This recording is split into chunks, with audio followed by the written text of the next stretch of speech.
టిడ్కో ఇళ్లపై మరింతగా నిర్లక్ష్యం, లబ్ధిదారులకు శాపం. ఇళ్లపై నిర్లక్ష్యం వహిస్తున్న రాష్ట్ర ప్రభుత్వం అది లబ్ధిదారులకు శాపంగా మారిపోయిందనమాట. ఇది మనకి ప్రతి పేదవాడికి సొంతిల్లు కట్టించి ఇవ్వటమే లక్ష్యమని సీఎం జగన్ ఊదరగొడుతూనే ఉంటారు. కొత్త ఇళ్ల మాట అటుంచితే ఉన్నవాటిని ఇచ్చేందుకే సీఎం జగన్కు చేతులు రావటం లేదు. గత ప్రభుత్వం 90% పూర్తి చేసిన టిడ్కో ఇళ్లలో కేవలం 10% పనులు చేసేందుకు వైకాపా ప్రభుత్వం కాలయాపన చేస్తుంది. 4.5 ఏళ్ళుగా అదిగో ఇదిగో అంటూ లబ్ధిదారులను ఓదిస్తుందే తప్ప ఇవ్వటం లేదని వాపోతూ ఉన్నారు.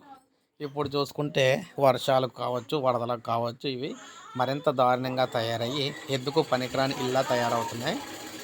అది లబ్ధిదారులకు ఎంచుకున్న లబ్ధాలకు ఒక శాపంగా మారుతూ ఉన్నాయి. ఎంత దారుణ పరిస్థితులు అయితే టిడ్కో లబ్ధాలకు అయితే వస్తున్నాయి అన్నమాట ఏపీలోని. ఒక లైక్ చేయండి, సబ్స్క్రైబ్ చేసుకోకపోతే మన ఛానల్ సబ్స్క్రైబ్ చేసుకొని